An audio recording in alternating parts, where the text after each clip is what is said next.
मेरे अजीज दोस्तों और बुजुर्गों, ये एक न्याय यात्रा है। इंसाफ का एक काफिला, इंसाफ के उसूल के लिए काफिले को लेकर हम लोग निकले हैं। आप तमाम से एक ही गुजारिश है कि आप आने वाले असेंबली विधानसभा के इलेक्शन में जो कि हाट से दोबारा मजलिस इत्तेहादुल मुस्लिमीन के उम्मीदवार को कामयाब करिए।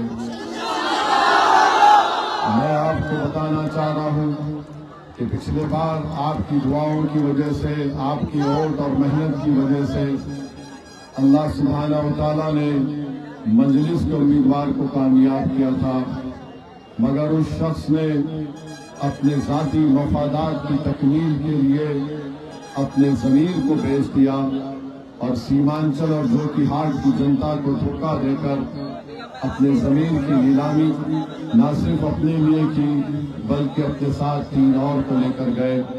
मगर आज आपके पास एक वक्त आया है कि आप अपने गम और गुस्से का इजहार कर सके। मैं आपसे अपील करने आया हूं कि मजलिस इत्तेहादुल मुस्लिमीन सीमांचल में और बिहार में आपकी एक मुस्लिम क़यादत को बनाना चाहती है। बिहार में और पूरे देश में हर समाज की एक सियासी लीडरशिप है, चाहे वो अपर कास्ट के हो, ईबीसी के हो, यादव हो, दलित हो, मगर बिहार के 19% मुसलमान और भारत के 15% मुसलमानों के पास अपनी कोई सियासी क़यादत नहीं है। आज हम देखते हैं कि बिहार में और खास तौर से सीमांचल में जो आज नाइंसाफी सीमांचल से की जा रही है, यहाँ पर इस इलाके को बिहार का हिस्सा है, मगर ऐसा लगता है कि बिहार की सरकारों ने सीमांचल को अलहदा करके रख दिया। ऐसा लगता है कि बिहार में कोई पुरसाने हाल नहीं है। मेरे अजीज दोस्तों और बुजुर्गों, हम आपसे अपील करने आए हैं कि जब विधानसभा का चुनाव होगा, या आप मजलिस इत्तेहादुल मुस्लिमीन के पतंग छाप निशान पर बटन दबाकर वोट डालेंगे? आप वोट डालेंगे? आप अपने घर के माँ बहन को, अपने तमाम इज्जतदार खवातीन को लेकर वोट डालेंगे?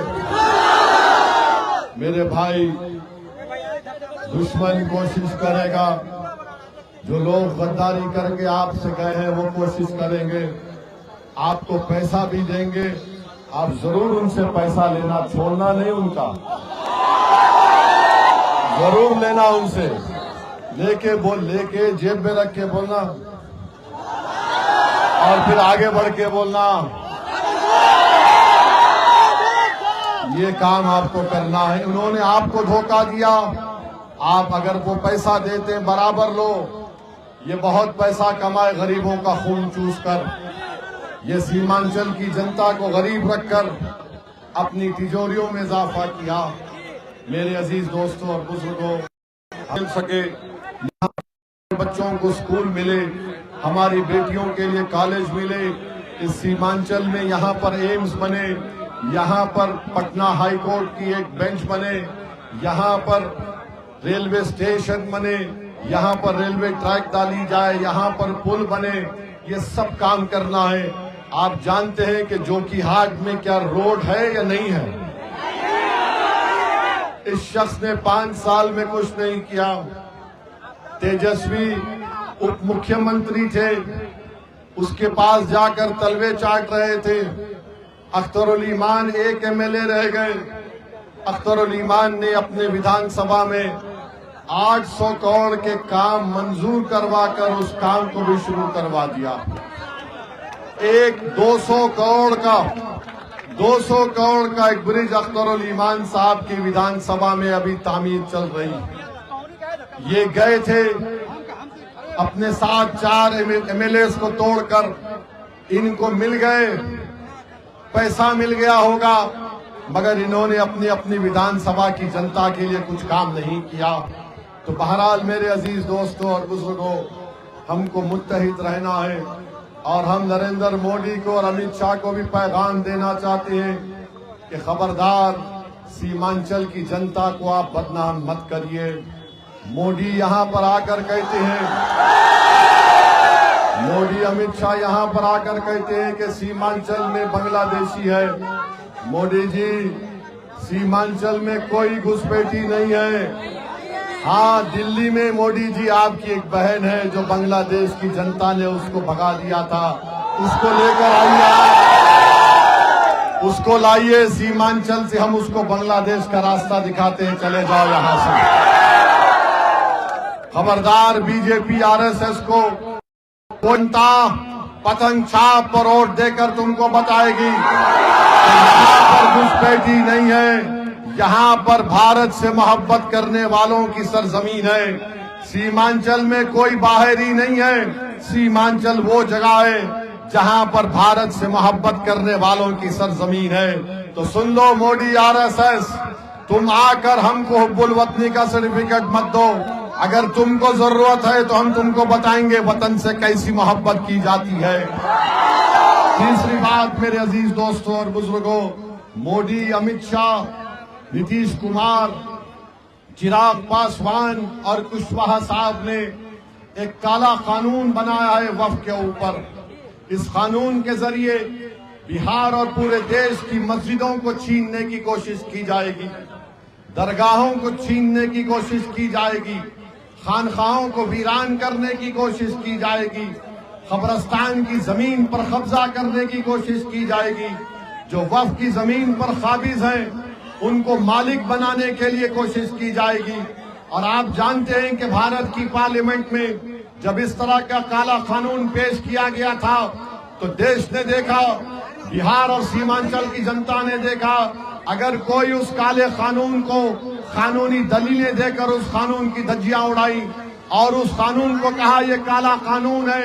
हमने बीजेपी के 300 एनडीए के एमपीज के सामने हमने कह दिया हम इस कानून को नहीं मानते, ये कानून भारत के संविधान के खिलाफ है। और असदुद्दीन ओवैसी ने उस कानून को फाड़ के रख दिया। जाऊंगा तो इंशाअल्लाह मजलिस बाकी रहेगी, देखना इंशाअल्लाह, क्योंकि मजलिस को आप लोग आके लेके बढ़ेंगे। नौजवानों, ये मुस्तकबिल तुम्हारा है, तुम मजलिस को लेकर आगे बढ़ोगे, तुम नेता बनोगे इंशाअल्लाह ताला।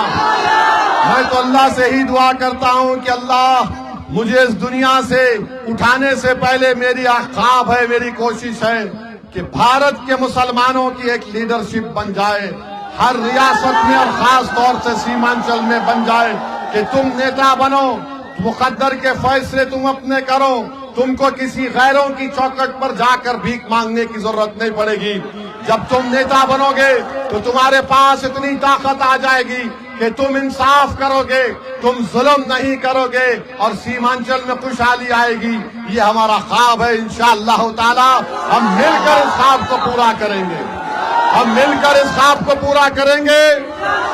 आप हमारा साथ देंगे, मजलिस का साथ देंगे, आप वफादारों का साथ देंगे या गद्दारों का साथ देंगे? आप वफादारों के साथ हैं और हम गद्दारों का साथ नहीं देंगे। बहुत बहुत शुक्रिया। अस्सलाम वालेकुम। सीमांचल की जनता जिंदाबाद, सीमांचल की जनता जिंदाबाद, सीमांचल की जनता जिंदाबाद, तस्लीमुद्दीन जिंदाबाद, अख्तरुल ईमान जिंदाबाद, नारे तकबीर, नारे तकबीर।